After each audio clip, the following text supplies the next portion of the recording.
So the historically black college and university, the HBCU experience, is one that's near and dear to our family's heart.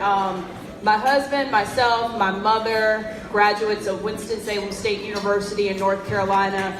My father went to North Carolina A&T University, brother Fayetteville State University, great-grandfather Howard University, and the HBCU experience is now part of the family business. My husband runs HBCU Game Day. They cover black college sports across the country.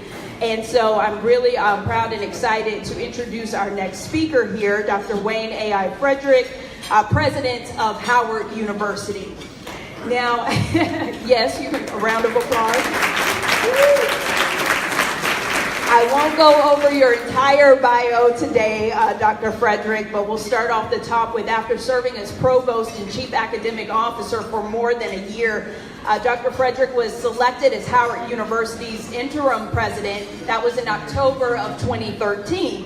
On July 21st, 2014, the Board of Trustees voted to appoint Dr. Frederick as Howard's 17th president after a unanimous recommendation by the university's Presidential Search Committee. As an undergraduate student, Dr. Frederick was admitted to Howard University's BS and MD dual degree program, so that allowed him to move through the program by the age of 22, being very accomplished there with his medical degree. Now, following his postdoctoral research and surgical oncology fellowships at the University of Texas, MD Anderson Cancer Center, Dr. Frederick began his academic career as Associate Director of the Cancer Center at the University of Connecticut. Upon his return to Howard University, his academic positions included Associate Dean in the College of Medicine, Division Chief in the Department of Surgery, Director of the Cancer Center, and Deputy Provost for Health Sciences. You can read much more about Dr. Frederick in your program here, but for now, please another warm welcome for the President of Howard University, Dr. Wayne A.I.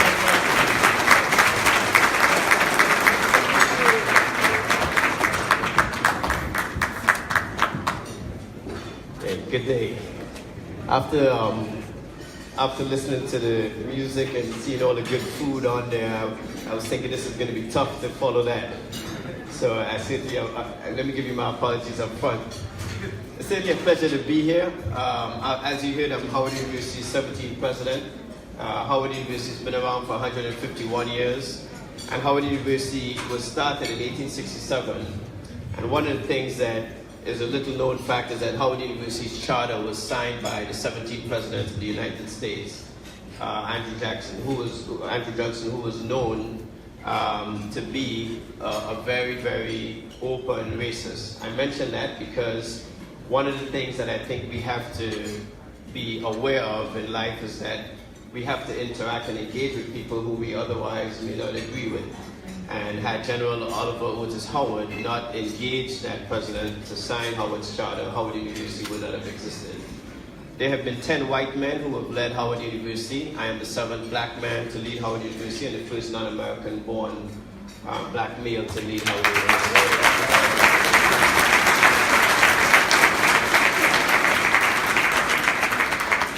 I was born in Trinidad and Tobago.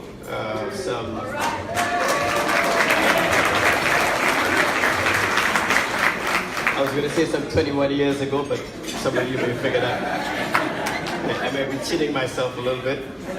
But I mention that because the year that I was born in Trinidad and Tobago, the year before I was born, the government of Trinidad and Tobago started mandatory testing for sickle cell anemia. As a result, when I was born in 1971, I was actually tested for sickle cell anemia at birth. My mom was a nurse, and so that significantly affected and influenced the life that I lived. Howard, Trinidad and Tobago at that time and today still has a very, what I like to term a very generous public healthcare system, which I was a benefactor of growing up. But having sickle cell meant that my mom had to make significant sacrifices, one of which was we lived close to the hospital for the first 6 months of my life. And then subsequently, once we moved, because I was hospitalized on average 4 to 6 times a year because of my sickle cell, my mom also changed her working schedule fairly frequently to ensure that she could take care of me and participate in my care as well while she was working. So her influence has been extremely significant. I'm extremely close to my grandmother, who at the age of 3 informed me about my sickle cell, and as she tells the story, since obviously I don't have that recollection, I decided that I would become a physician to find a cure for sickle cell. It's important because for the young people in the room, I mention that because I think it's important for the young people in the room to recognize that one of the important things in life is to have a passion about something. I tell students who come to Howard University that Howard University is not a place to come to get a degree. It's a place to come and get an education. And that education only comes alive if you leave and you go out to change the world around you. If your education does not benefit the society, then it certainly is not going to benefit you ultimately. And that's one of the things that I think is absolutely critical for where we are, especially today in particular. I have 2 younger siblings, and as I said, I think my mom made a lot of sacrifices to get me here, but without Howard University, I wouldn't be here. Howard University is an extremely special place. I attended Howard University at the age of 16, did Howard's BSMD program, as you heard, and graduated at the age of 22. And I still say today, as I have visited hundreds of higher education institutions, not just in the US, but in the world, there's nowhere else that I could fulfill my story and my dream other than at Howard University. It's that special a place. No one at Howard University ever told me that I couldn't. No one at Howard University ever put obstacles in front of me to prevent me from doing the things that I wanted to do, despite the fact that I had sickle cell anemia. I'm the only surgeon in surgical oncologist in America that has sickle cell anemia. And the reason for that, again, is because of Howard University. When I decided I was going to do surgery, at that time, Howard University still had what we call a pyramid program. Some 16 of us started, and only 6 of us would finish. And that's because there was a no nutrition that was built into the system. Back then, there were no work hours. I was just talking to my colleague, Dr. Green, about our practice today. Now, I believe residents can't work more than 80 hours a week. I wish that was the case when I was a surgical resident. It was more like 188 hours a week, if you could fit that many hours into a week. But the point was that my physical condition was certainly an issue. And yes, I had been sick and stood in the operating room to operate on patients. And I had been sick and had to take call at night. Despite that, Howard University was supportive of me becoming a surgeon. I still practice surgery today because I think it's important to pass my gift on to others, both in terms of training and also in terms of taking care of patients. Being a university president is a thankless job. Being a surgeon is probably the most thankful job. So I get to live on both sides of the fence every single day. I operate on patients who, despite the diagnosis that I give them, still have a courage and a belief that is unlike any other. And I mention that because oftentimes we walk around and we think of the things and the obstacles that are within our present lives, and we don't have a full appreciation for the blessings that we have. And I see that in my cancer patients and their families all the time. I can't tell you how many times I've come out to the operating room with bad news, hesitant to tell people about what is about to take place. And despite that, had patients turn around and embrace me and hug me and thank me for every single thing that I've done. I give you one major example. I operated on a woman whose family was part of a family that had Howard University had taken care of for decades. That family is well known. We've published literature on them because they have a genetic disorder that gives them a propensity for colon cancer. They develop polyps in their colon. They also can develop polyps in the higher part, in the upper part of their intestine, which can cause cancer as well. They have to get a major operation. One of them did, and I had to do that operation on her. For 2 days, she did very well, and on the 3rd day, took a turn for the worse and died unexpectedly on the 4th day. The first major surgical mortality that I had. The first 2 patients I operated on for pancreatic cancer, one of them is still alive today, some 14 years later. The second patient lived for 8 years. And so this particular death was particularly difficult for me to swallow. I remember going home that day, sitting on my couch, and my son coming in the room and asking me what I was so down about. And I told him that I had a patient who died. looking away from him so that he wouldn't see my tears. And he came back into the room, put his hand on my shoulder, and said, "You'll be okay." He was 4 years old at the time. Left the room. That same family, she had a nephew who developed the same condition. And he came to me with his mom, his sister, for the same condition, and insisted that I operated on him. And I said to him, "I'm very uncomfortable doing this. I can't explain why your hand died, and I think you should get a second opinion." And they insisted. They said, "Absolutely not. We're going to stay right here. You're the right person to do this operation." He was up all night the night before, did his operation, went well, he recovered well. And I mention that story because those are the types of kind things that people who are in need, when you often think that you're the one granting help, actually help you. Those are the people who reach back to you. There are many young people in this room.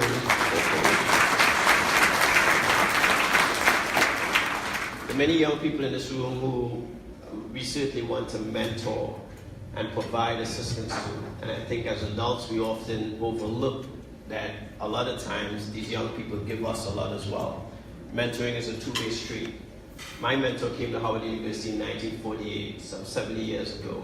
As an 18-year-old graduate from Florida A&M. And he still is at Howard. And I think of my interaction with him every day. I think of how much he gets from my coming in that room and talking to him about what I'm doing today and where I am. On the same note, there are people who don't look like us, who don't share the same things that we believe. And one of the things that I would love to see our country do a better job of is to make sure that we have a better discourse. The discourse in our country right now is not what it should be. We speak in echo chambers. We're speaking to people who think like us. I see it in my beloved country of Trinidad and Tobago, where we have two parties that have different points of view. But the reality is, to solve our problems, no one person has a monopoly of all good ideas. But we've got to recognize that. We have someone in the White House who thinks very differently from a lot of us in the country. There's no doubt about that.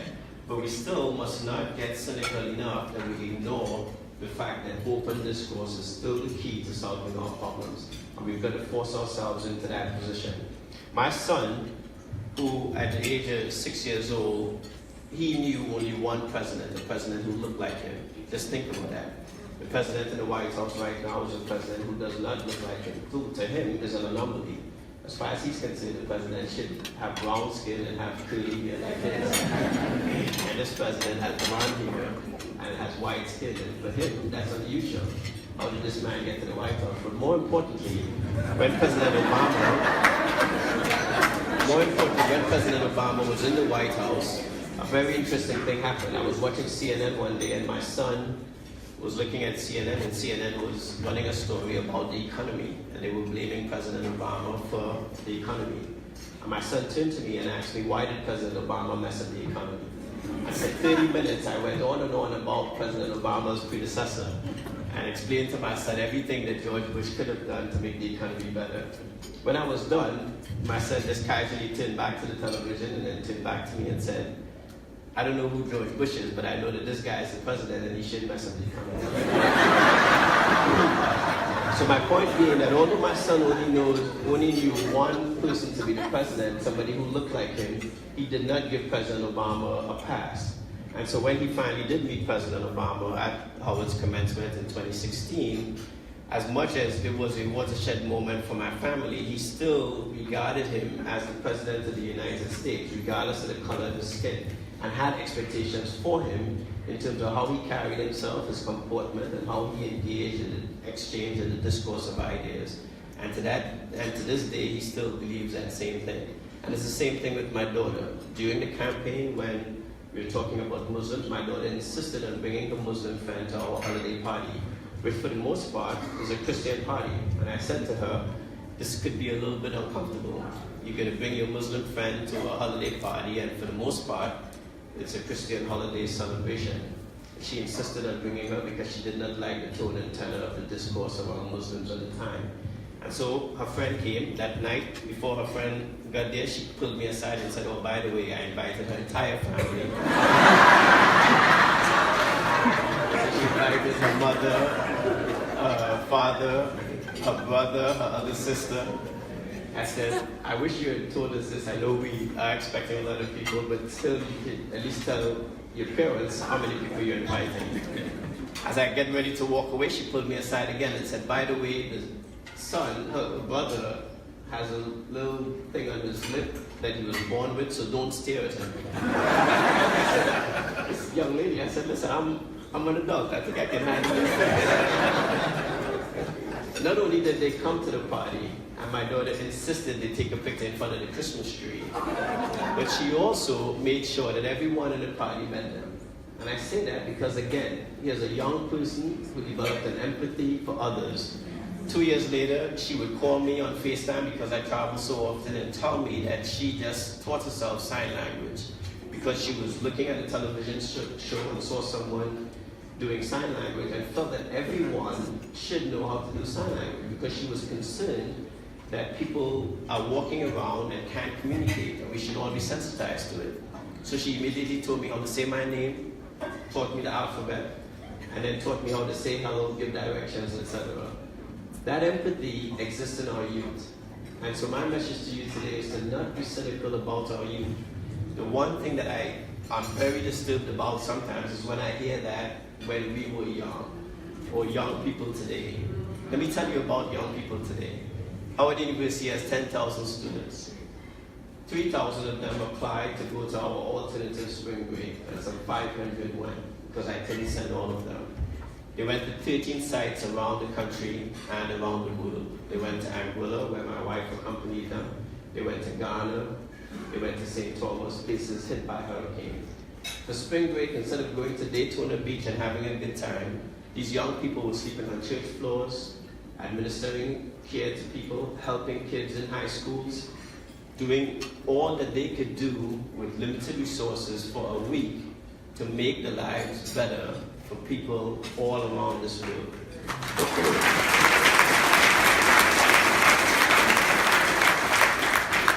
And are they bright? They're extremely bright. The young people who come to Howard University have now set a bar where I myself may not be able to get into Howard University.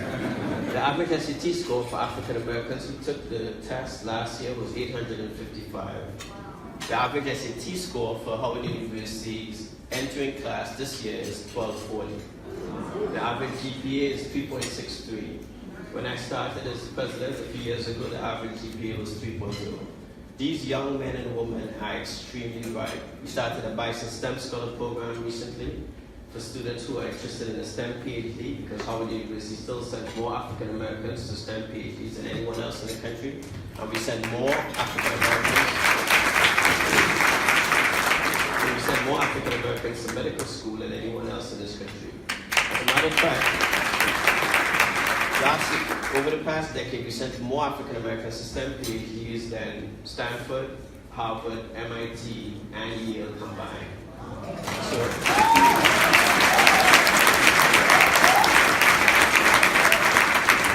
The impact of these programs is incredible. So when you look at the Bison STEM Scholar program that we started for students interested in STEM PhDs and in MD PhD, the average SAT score for those students is 1371, and the average GPA for that class is 3.87. Two of these students who are 17 years old have 50-something AP credits already. So after their freshman semester, fall semester, they were considered juniors this spring. So we should be buoyed by the fact that yes, there's a lot of trouble in the world. Let me not swoon anyone in here to believe otherwise. There's lots of trouble in the world, but there are lots of good people in the world, and a lot of those good people are young people.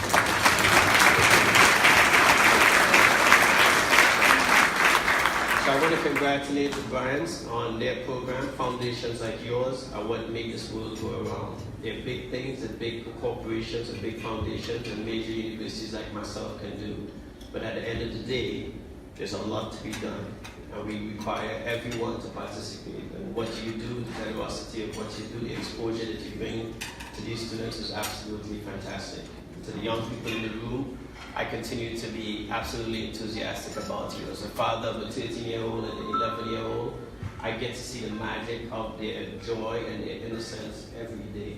But that magic and that joy is underscored by the very same thing that has me standing here in front of you. My sickle cell anemia at the time that I was born in Trinidad and Tobago suggested that I would live to be 8 years old. I will turn 47 in June. I'm living on borrowed time, and it's the best borrowed time that you can have.